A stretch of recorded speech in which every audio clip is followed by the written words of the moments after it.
Kondensasi uap air di permukaan tanah mengawali September pagi di Karangsambung. Wilayah ini berada di jalur pegunungan Serayu Selatan, sekitar 20 km sebelah utara di kota Kebumen, Jawa Tengah.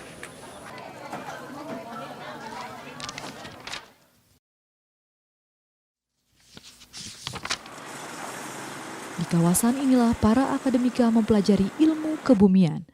Bagaimana bisa bebatuan Karangsambung berasal dari dasar samudra, sementara Karangsambung berada di ketinggian 52 meter di atas permukaan laut.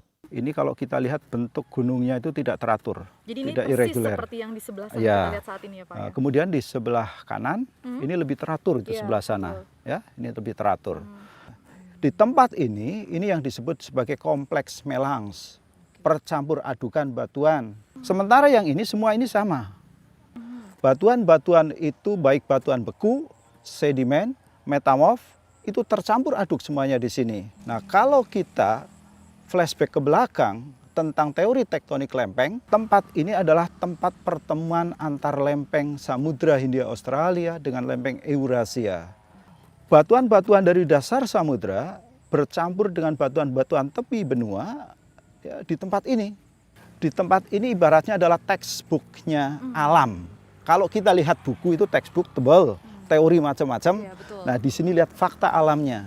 Karena geologi itu bukan hanya batu, tetapi bagaimana prosesnya. Bagaimana kita melihat fakta di masa lalu. The present is the key to the past. 11 km sebelah utara Karangsambung, menjulang bebatuan Rijang dan Gamping Merah yang secara berselang-seling membentuk tebing hingga 20 meter. Uniknya tebing yang tersusun dari batuan sedimen ini membentuk lapisan vertikal. Kalau dari warna ini udah jelas beda. Ya. Yang ini lebih terang, ini lebih gelap. Artinya ya. komposisinya berbeda. Kita coba cek aja ya. Ini misalnya kita kasih namanya HCl. Ini mengandung karbonat yang sangat kuat. Sementara yang ini barangkali tidak akan terlalu kuat. Nah, malah enggak. Yang tidak bereaksi dengan HCl, ini adalah silika. Silika yang sangat halus yang kita sering sebut sebagai chert atau rijang. Nah, ya, rijang ini adalah bagian daripada endapan laut dalam. Kira-kira lebih dari 4.000 meter. Artinya 80 juta tahun yang lalu tempat ini adalah dasar samudra yang terangkat kemudian tersingkap. Ini berlapis berarti batuan sedimen. Sedimen itu kalau secara proses pembentukan dia diendapkan itu rata, horizontal awalnya atau seperti kue lapis gampangnya. Nah, kemudian kalau kita lihat ini kan lapisannya sudah vertikal. Iya. Hampir vertikal. Artinya bahwa batu ini sudah terkena tektonik yang sedemikian rupa, sedemikian kuat. Sehingga yang tadinya kira-kira 4.000 meter itu, kemudian secara perlahan dia terangkat ke permukaan bumi kita, ya, kemudian tersingkap di tempat kita dalam kurun waktu jutaan tahun. Tadi saya sebut, the present is the key to the past. Ini sekarang yang kita lihat adalah dari batu yang namanya rijang dan batu lempung merah gampingan. Ini kalau secara penelitian ini laut dalam. Kenapa sekarang di darat? Kenapa sekarang di ketinggian semacam ini? Sungai Loning mengalir hingga 13 km dari hulu Gunung Wirasari. Pada sungai ini terdapat jenis batuan tertua di Pulau Jawa. Jadi ini adalah batuan yang disebut batuan metamorf. Batuan metamorf itu dihasilkan dari proses ubahan. Proses ubahan itu misalnya dengan munculnya mineral yang warna-warna yang terang ini mika namanya. Kemudian ini ada struktur yang namanya foliasi. Karena ibaratnya dia terkena tekanan terus-menerus sehingga dia membentuk struktur yang namanya foliasi. Itu akan terjadi karena ada suhu dan tekanan. Batuan ini sudah didating, ditentukan umurnya pada saat pembentukannya sekitar 117 sampai 121 juta tahun yang lalu. Karangsambung di situ terbentuk. Ini batuan paling tua di Pulau Jawa. Iya. Paling tua di Pulau Jawa. Ibaratnya bisa dikatakan sebagai basementnya, dasarnya Pulau Jawa. Kalau kita mau ngebor di tempat lain, itu sekitar 4 kilo baru ketemu batuan kayak gini. Nah, di tempat ini sudah diangkat, sudah ada, nih bisa dilihat, bisa dipelajari.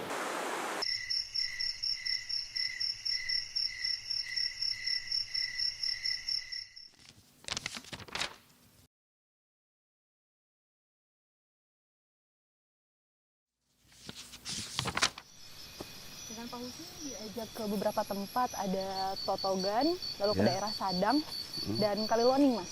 Kita sekarang akan ke Bukit Wagir Sambeng dan medannya agak begitu Lumayan curam. terjal ya? Iya betul. Jadi kita harus hati-hati. Siap. Mempelajari bentang alam atau geomorfologi dapat diamati langsung di puncak Bukit Wagir Sambeng. Bentang alam dari puncak bukit disebut morfologi amphitheater.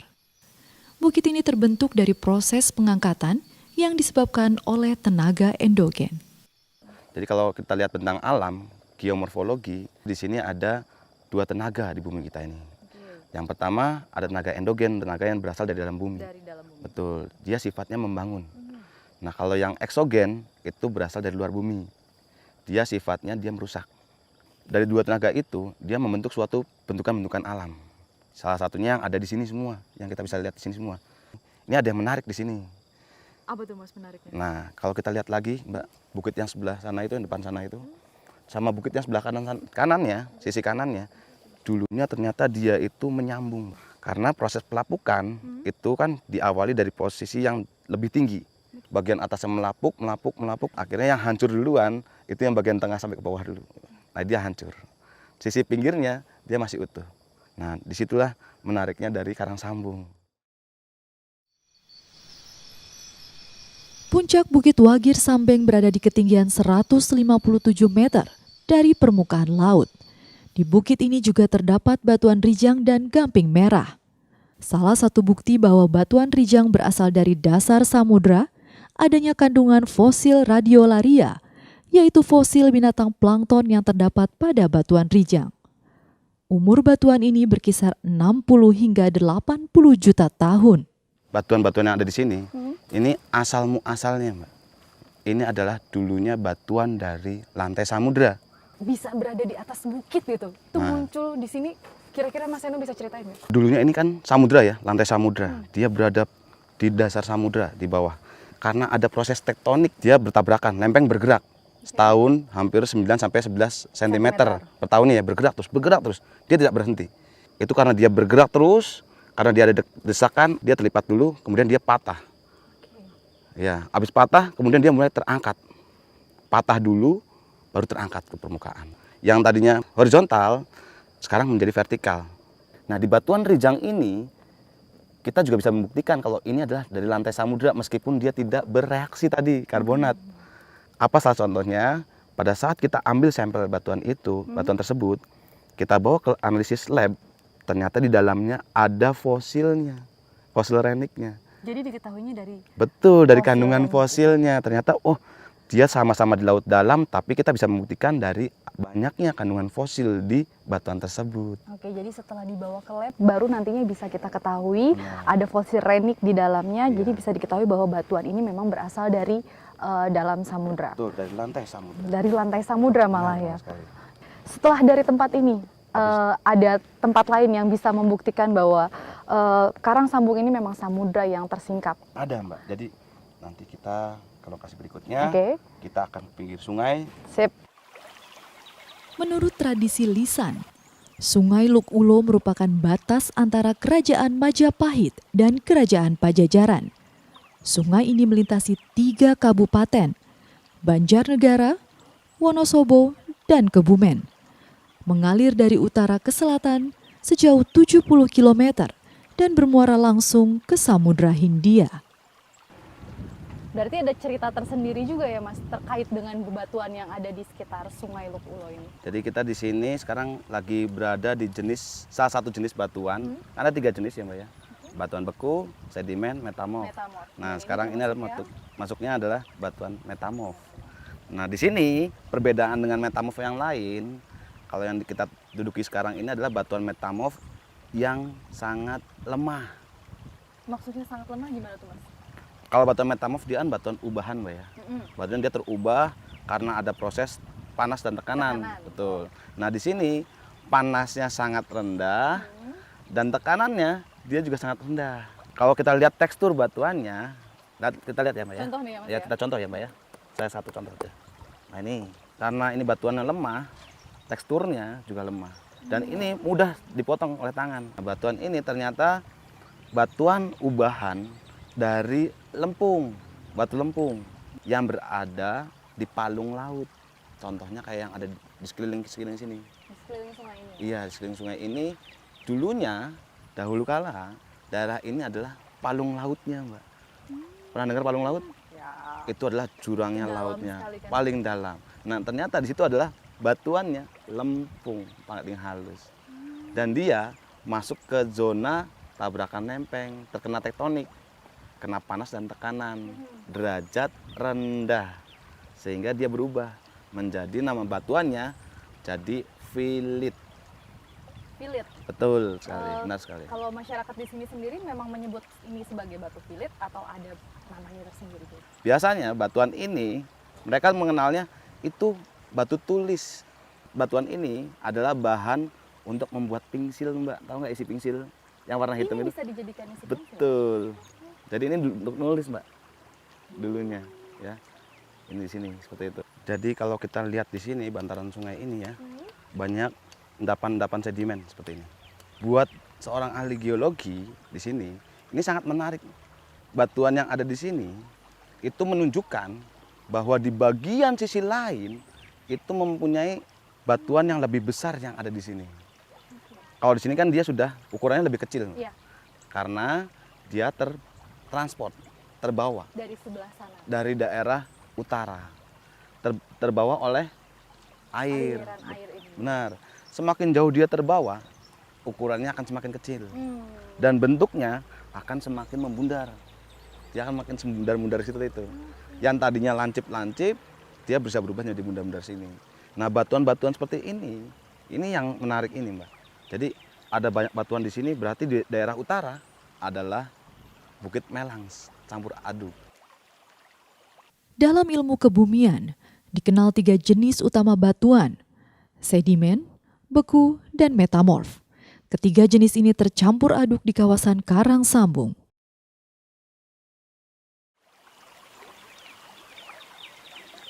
Delapan kilometer sebelah utara dari singkapan batuan metamorf di Sungai Luk Ulo, terdapat batuan lempung yang material singkapannya berasal dari proses sedimentasi laut dalam.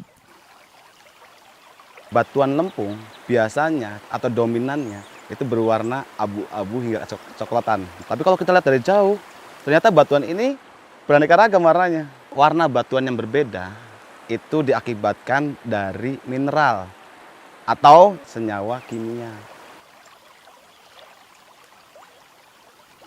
Jika di lokasi ini material singkapan batuan lempung berasal dari laut dalam, lain halnya dengan singkapan batuan yang berada di jalur utama Karang Sambung yang berasal dari laut dangkal.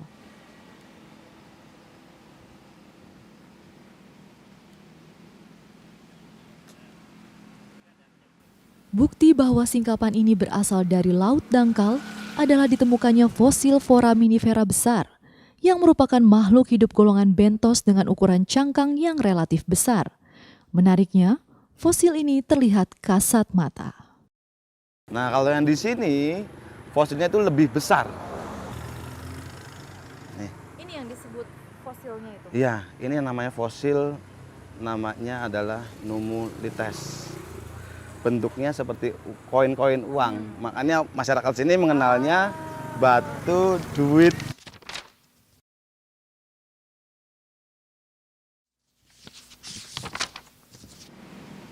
Selaranda atau watu randa dalam bahasa setempat berarti batu janda. Watu randa terbentuk dari pelongsoran material vulkanik dari aktivitas magma sekitar 25 juta tahun lampau yang kemudian diendapkan menjadi batuan sedimen breksi. Di Sungai Kalijaya, 3 batuan berbeda tersusun membentuk kemiringan yang sama mengarah ke selatan. Bentukan ini memberi gambaran bahwa telah terjadi pertemuan 2 gaya dan tekanan dari arah selatan dan utara yang mempengaruhi bebatuan di sekitarnya.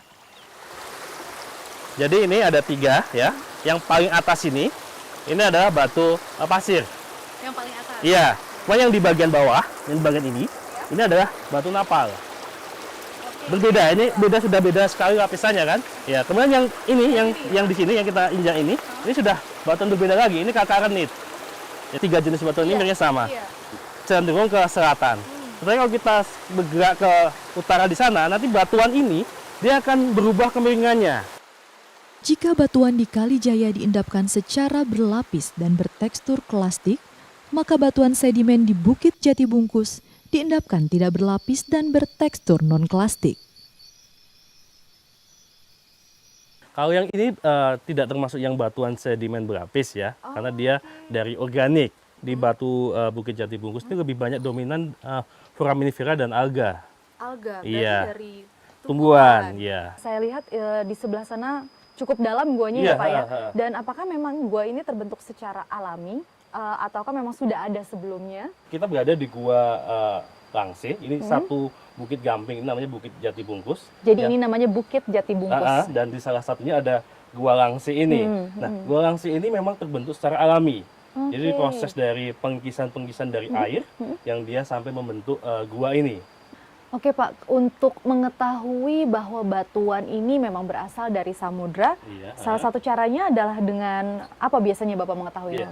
Jadi kalau kita lihat di sini itu ada fosilnya. Fosil itu indikasi lautnya di laut dangkal. Jadi batuan ini diendapkan di laut dangkal. Kemudian karena adanya pelongsoran gaya berat atau longsoran bawah laut gitu ya, dia masuk ke laut yang lebih dalam. Berbeda dengan jenis batuan beku dan metamorf, pada batuan sedimen, suhu dan tekanan tidak merusak sisa-sisa fosil, sehingga melalui fosil inilah dapat diketahui asal dan usia batuan sedimen. Untuk membuktikan usia dari batuan ini sendiri juga bisa diketahui dari, Dari fosil fosilnya itu sendiri ya. Jadi fosil itu kegunaannya untuk salah satu untuk mengetahui lingkungan di mana dia diendapkan atau terbentuk. Salah satunya juga untuk mengetahui umur batuannya. Seperti itu. Selain jenis batuan sedimen dan metamorf, di Karangsambung juga terdapat jenis batuan beku dari hasil pembekuan magma. Bukit Parang misalnya, terbentuk karena aktivitas magma di perut bumi yang menerobos ke permukaan. Namun, terlanjur membeku karena pendinginan sebelum naik ke permukaan. Jadi, bisa dikatakan bahwa bukit ini gagal menjadi gunung api. Yang menarik di sini nih lihat ada bentuk-bentuk kolom seperti ini kan? Ya, bentuk kolom itu yang disebut columnar joint. Karena dia terbentuk akibat proses dari kontraksi pada waktu dia pembekuan magma itu. Dia magmanya menerobos, mengintrusi, kontak dengan bidang pendinginan. Nah, disitulah terbentuk namanya columnar joint-nya itu. Iya, batunya batu beku intrusi, namanya batu diabas. Di batunya itu ada pertumbuhan mineral yang kita sebut diabasik. Kalau dari usianya sendiri, itu bisa diketahui Pak? Ini kalau berdasarkan dari radioaktifnya itu sekitar 26 sampai 36 juta tahun. Kalau ini harus menggunakan radioaktif, karena batuan beku itu tidak ada fosilnya.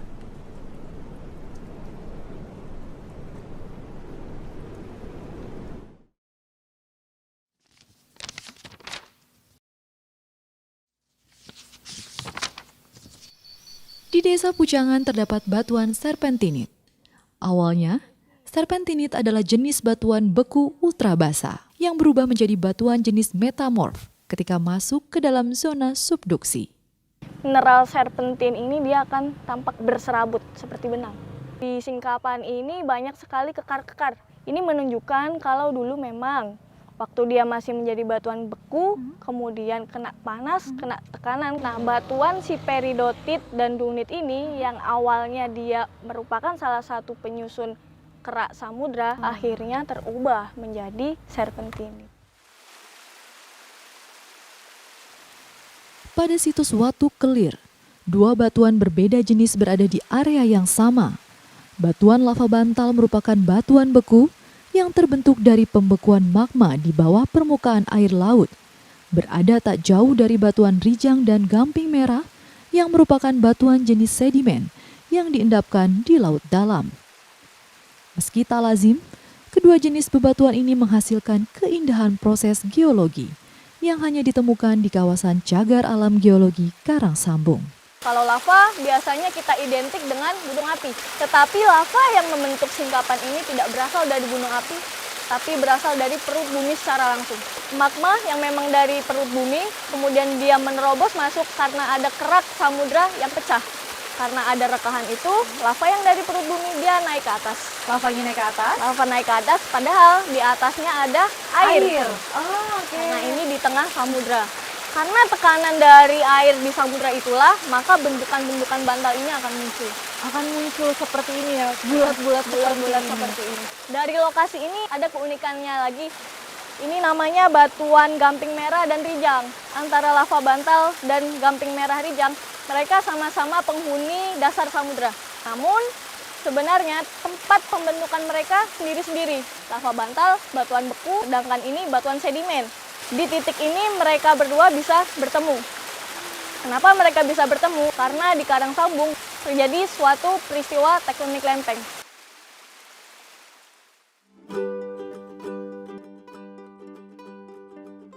Dengan keragaman jenis dan keunikan sejarah geologinya, Karang Sambung merupakan kawasan cagar alam geologi terlengkap di Asia Tenggara, selain sebagai kawasan epicentrum pendidikan ilmu kebumian di Indonesia. Melalui LIPI atau Lembaga Ilmu Pengetahuan Indonesia, Karang Sambung dirintis untuk menjadi kawasan nasional geopark.